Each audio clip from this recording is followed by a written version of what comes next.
Hello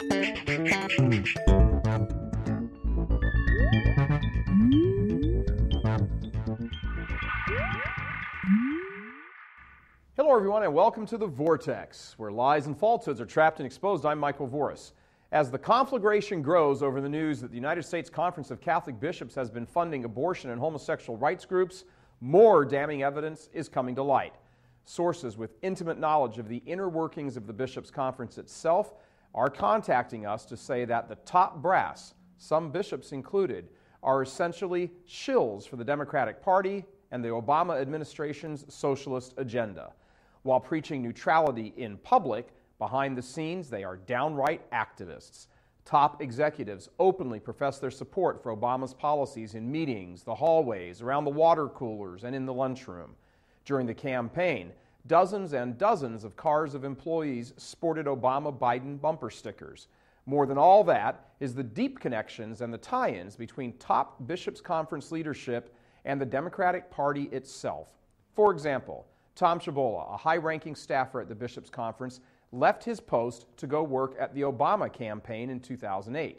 He served on Obama's National Catholic Advisory Council. Now he is Andrew Stern's assistant at the SEIU, the Service Employees International Union.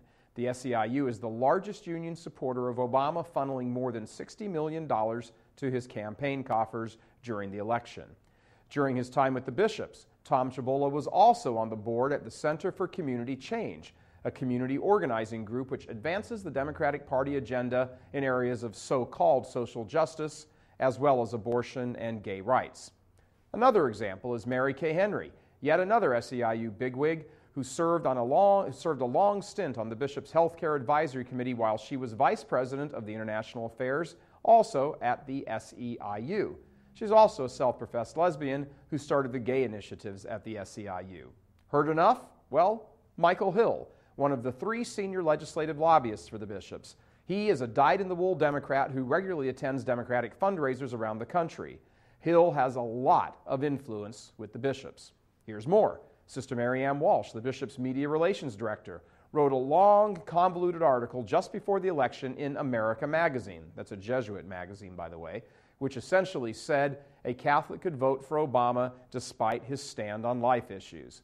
She conflated abortion and embryonic stem cell research with a host of other issues like immigration and health care after paying lip service to abortion and embryonic stem cell research. And so it goes at the Bishops' Conference. Confusing mixed messages, muddled reasoning, funding of groups that support the Democratic Party agenda, and on and on. Could it be that the Bishops' Conference is little else than an organization to promote Democratic Party politics? Well, let's look at that question. High-ranking members are openly professed Democrats. They hold positions at other organizations which espouse Democratic Party talking points. They funnel money, millions and millions of dollars, to community organizing groups like ACORN and a host of other smaller groups, at least 50 of them, that support Democratic Party initiatives like abortion and gay rights. They attend Democratic Party fundraisers. They make speeches at numerous venues supporting Democratic Party policies. And they do all of this in the name of fighting poverty and stand under the banner of what they claim is the Church's teachings on social justice. At some point, the reasonable person has to conclude if it walks like a Democrat and quacks like a Democrat, it's a Democrat. The problem is this. The Democratic Party is the unabashed promoter of abortion and homosexual rights. These 2 issues alone make it impossible for a faithful Catholic to support that agenda, no matter how many lesser moral issues they might be involved with. Abortion and homosexuality are intrinsic evils, according to the Catholic Church. Intrinsic evil means that it is always wrong regardless of the circumstances. But the bishops of the United States have hired and promoted dozens of lay Catholics who run their conference for them, pushing these exact intrinsic evils. Poverty does not trump life.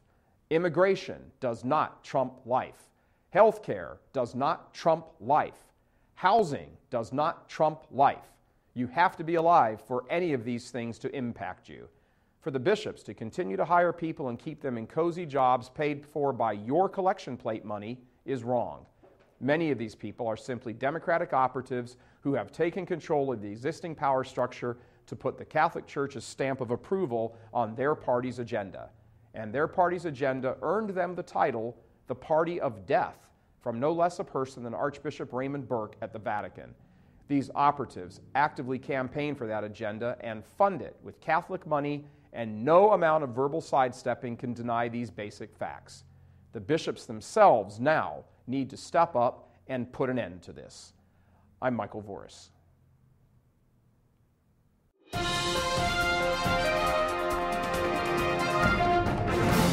Hello and welcome to today's edition of Catholic News Roundup. Michael Voris filling in for Vic Faust, who's on assignment today, a special edition, part of our continuing coverage of the scandal at the U.S. Bishops' Conference. Charges are flying that the Bishops' Conference is trying to cover up evidence of their involvement with a pro-abortion, pro-gay rights group, after news broke on Monday that a top official for the U.S. Catholic bishops also sat on the board of a community organizing group that supports abortion and homosexual marriage. The U.S. Bishops' website suddenly dropped all reference to the group. Likewise, the group itself, the Center for Community Change, also known as the CCC, also drastically altered its own website, which had revealed its close association with the Bishops' Conference. That each group almost immediately changed their own website after the story broke raises deep concerns among critics who have uncovered deep ties between the two organizations. One of the more alarming aspects of the Catholic Bishops' Conference association with the Center for Community Change is that the group actively works against church teachings itself and aligns itself with other groups who do the same. For example, the CCC fought stridently against the so-called Stupak Amendment, which greatly restricted abortion funding in the health care bill. It promotes taxpayer-funded abortions.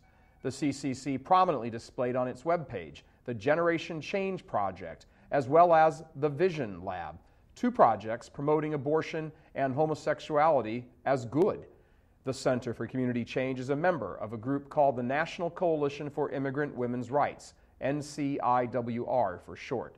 NCIWR requires all members to sign an agreement supporting, among other things, quote, reproductive health care coverage financed through public funds provided to all immigrant women, end quote. The CCC's executive director, a man by the name of Deepak Bhargava, states that they are fighting, quote, for lifting restrictions on women's access to health services, end quote. Bhargava was also a featured speaker hosted by the USCCB, that's the Bishops' Conference, at a 3-day conference. So far, there has been little response from the Bishops' Conference other than to challenge minor technical points in the growing mountain of evidence against them. For example, Sister Mary Ann Walsh, the Media Relations Director for the Bishops' Conference, issued a statement which does not deny any of the base charges that these groups receiving financing from the Bishops' Conference are in fact pro-homosexual and pro-abortion. There was also no word from the Bishops' Conference on who gave the orders to alter their website so as to hide from view their association with this anti-Catholic group. Stay tuned for more in the coming days as more and more information comes to the surface. I'm Michael Voris. Thanks for tuning in. Be sure and tune in tomorrow for more continuing coverage on this story right here on RealCatholicTV.com. And be sure and check out The Vortex, where we talk about the too close connections between the Bishops' Conference and Democratic Party leadership. That's it for now. Thanks for tuning in. As always, please be sure and tell your friends about us.